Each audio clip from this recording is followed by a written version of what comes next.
sparked a massive buzz in the IT space. In fact, LTIMindtree has hopped onto the trend and has launched Canvas.ai, an enterprise-ready generative AI platform. I had a chat with Nachiket Deshpande, the whole-time director and COO at LTIMindtree, to understand the impact of this generative AI. Are we still in the infancy stage? Right now, there is clearly a lot of interest, and people we speak to indicate that no wave of technology has created this kind of excitement as generative AI has. So listen in to what LTIMindtree had to tell us about the prospects of AI in their business. We're surely in the initial stages of the potential of these generative AI technologies, Reema. I think no doubt about it. And we also believe that, a significant more advancement into the technologies and its implications and usage will happen over a period of time. A large part of investment also being put into these areas by many technology platform owners, as well as the consulting and services firms like ours. So I think it's just the beginning of what this technology can bring in. And I feel from a sector perspective, I think it would be all-encompassing. I think we've seen use cases and in curiosity almost from customers across the sectors for us as well. But we do believe that the areas which sort of were the knowledge-driven roles or content-driven roles are probably the ones which will see a significant initial adoption of the generative AI technologies, which can boost productivity significantly for these roles. Can you share some interesting use cases which LTIMindtree is developing using generative AI for customers? So we're looking at use cases in probably 2 or 3 different dimensions. First one, I think, which is probably where most of them are doing the proof of concept on, is the productivity improvement, right? So there is a lot that's happening on code generation or on, any kind of modernization of technologies where you're moving from one platform to another. These are use cases where the promise of productivity using generative AI technologies is tremendous. So there is one area where, whether it is cloud adoption related modernizations or any other technology refresh modernization, we're seeing significant number of use cases and interest from many of our customers.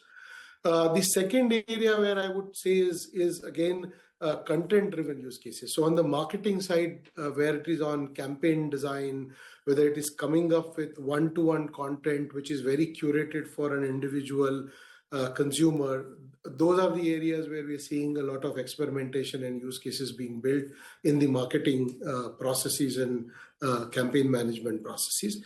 And the third area, which probably is in the nascent stage, is building domain contextual large language models, which can then be used for predictive conversations, which can be used for looking at doing some sort of forecasting aspects within the business process and the business models around those. I think that, I would say, it's still very, very early stages, but that's another potential area where we're starting to see promise.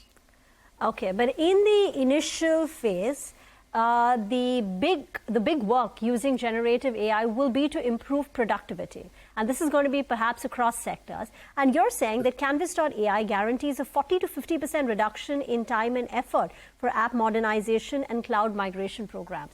How have you arrived at this number of 40 to 50%? And 2, will the productivity-led benefits be shared with customers? Will we see a reduction in pricing?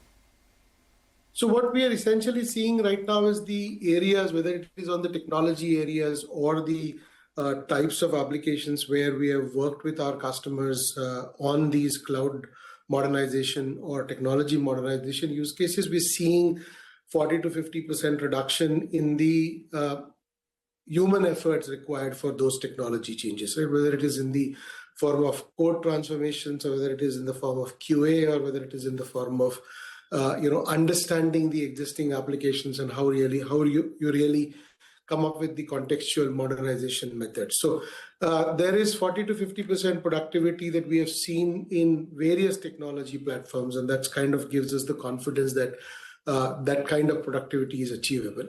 Of course, on an entire project basis, all of that might not translate into a a cost reduction of that order, but I think a large part of that is monetizable as we go along.